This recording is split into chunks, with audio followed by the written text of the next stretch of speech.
Vamos à segunda parte do segundo vídeo. Vamos a ela.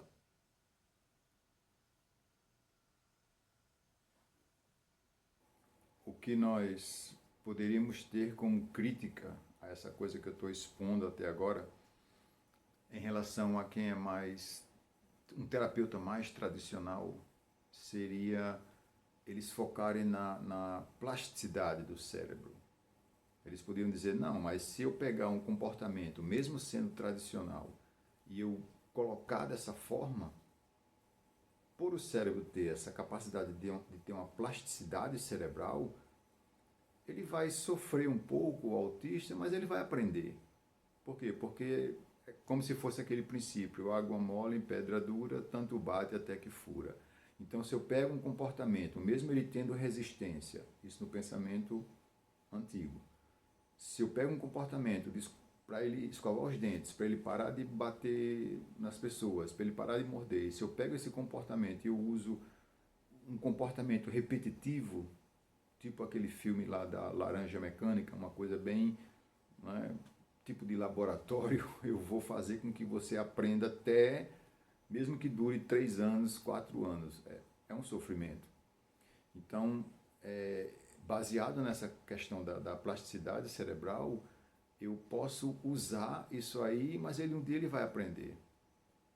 Isso não vai funcionar, que não vai reter. O que é que vai despertar? Vai despertar emoções nele? Vai, mas emoções negativas. Então, muitas vezes, nós, normais, quando nós não achamos sentido naquela coisa e alguém quer que a gente aprenda aquela coisa, a gente pode questionar, mas para quê? Por quê? Como assim? Eles, o autista, não.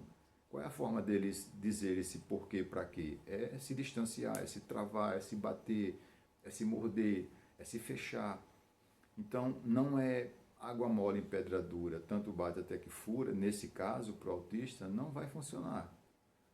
Um relato interessante que tem no livro é de um autista adulto que eu trouxe, eu acho que praticamente há um tempo atrás, em outras palestras, em relação a um pino quadrado entrar num buraco redondo.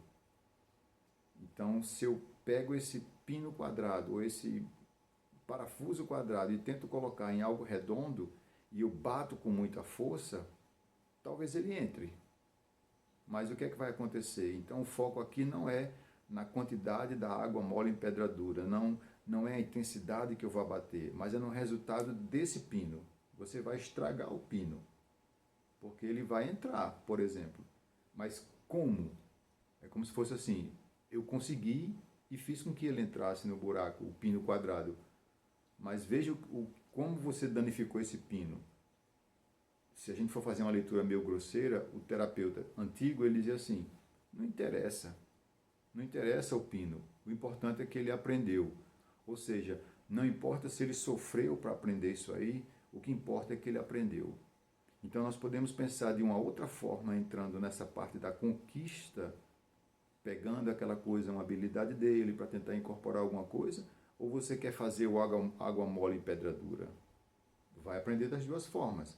O questionamento também pode ser assim, será que isso aqui vai reter essas informações com pancada, com martelada? Será que eu vou reter ou vai espantar mais ainda, ou vai traumatizar mais ainda a criança, do que eu conquistá-lo com uma coisa lúdica, com uma atividade com um potencial positivo que ele já tem, que ele já sabe e eu queria acoplar alguma atividade? A gente tem que pensar nesse detalhe. Outro ponto que eu quero trazer para reflexão é no sentido de comorbidades. O que é que seria comorbidade? A gente falando no sentido de psicopatologia ou das patologias. Então, uma comorbidade é algo que vem com, é alguma coisa patológica que não vem nunca só, ela vem sempre com outra. Exemplo, nós teríamos ansiosos que são cardíacos, que têm problema cardíaco.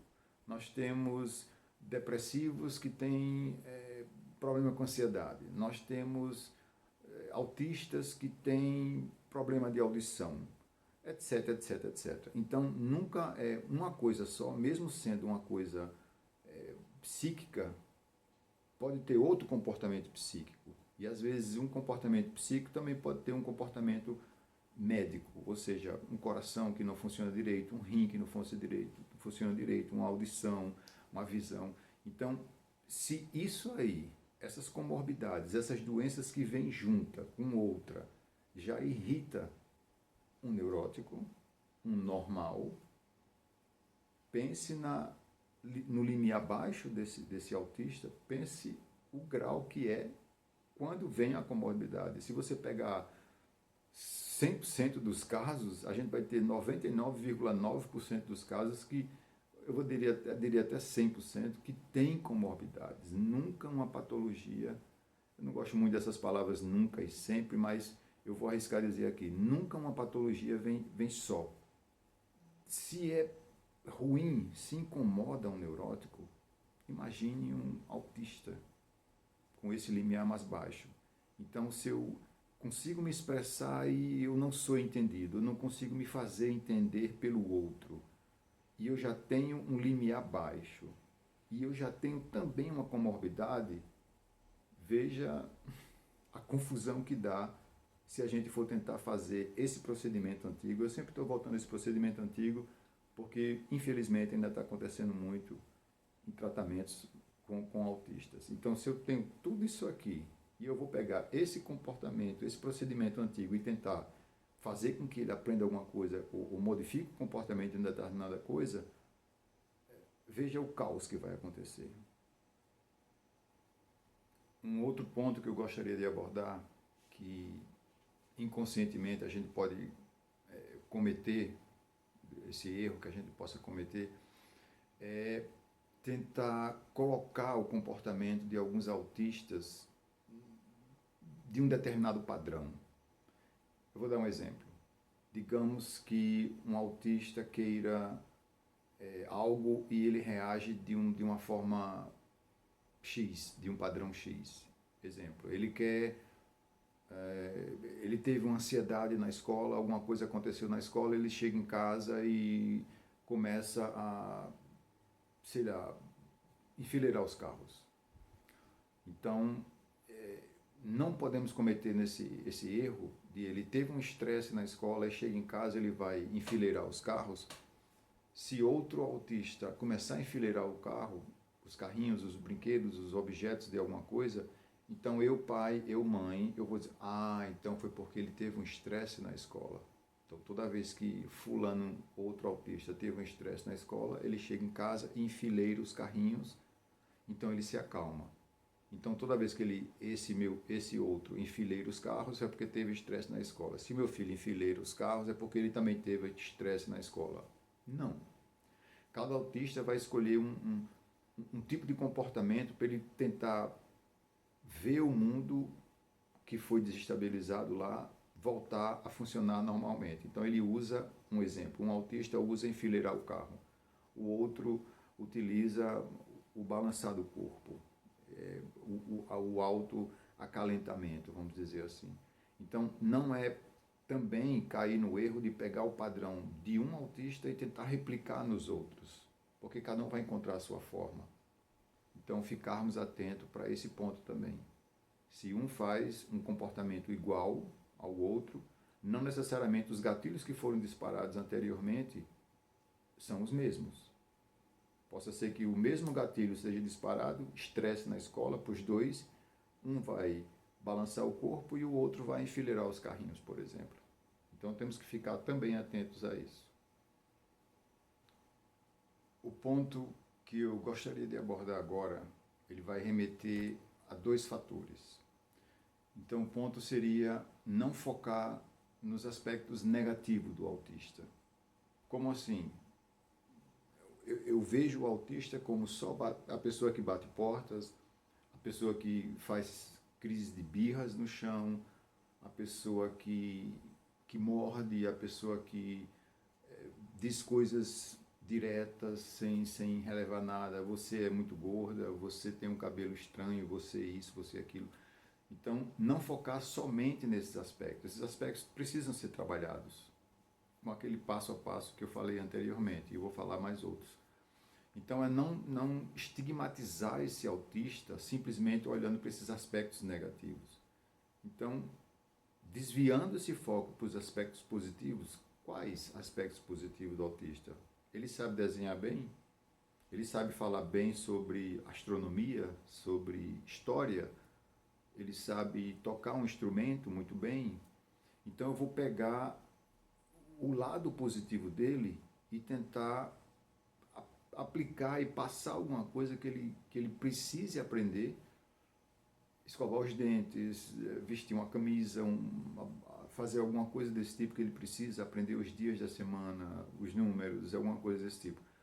Então eu vou focar no algo positivo que ele já tem, que ele se interessa, para fazer com que ele aprenda, estimular para ele aprender o desenhar, o falar em público bem, alguma coisa desse tipo, pegar esse potencial dele e fazer com que ele aprenda os números, para que ele aprenda a escovar os dentes.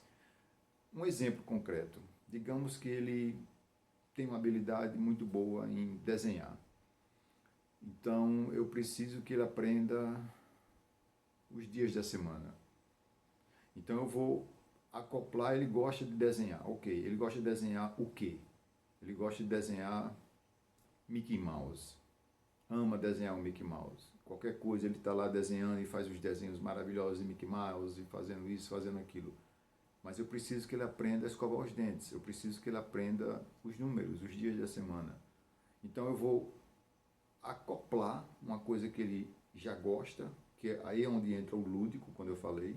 Não é aquela coisa imposta, é uma coisa que ele, uma habilidade que ele tem, eu vou acoplar essa habilidade para que ele, com uma coisa lúdica, com uma coisa prazerosa, faça com que ele assimile aquilo e fique.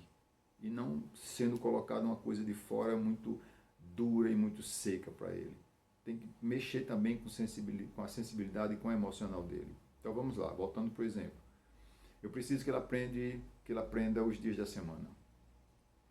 Sabe desenhar muito bem com o Mickey Mouse. Então, segunda-feira, o que é que o Mickey Mouse gosta de fazer? Ou então, o que é que o Mickey Mouse, na sua concepção, você gosta mais de desenhar sobre o Mickey Mouse? Eu gosto de desenhar o Mickey Mouse levantando, o Mickey Mouse brincando no jardim, por exemplo. Então, eu posso acoplar isso aí. Vamos colocar o Mickey Mouse aprendendo, ou indo para o jardim, ou andando de patinete, alguma coisa, na segunda-feira. Então, toda segunda-feira o Mickey Mouse gosta de andar de patins. Então, eu coloco lá, segunda-feira, andar de patins. De tanto eu estimular essa parte emocional dele com esse novo conteúdo, ele vai assimilar Mickey Mouse segunda-feira. Aprendeu segunda-feira. Na terça-feira, o Mickey Mouse gosta de andar no jardim.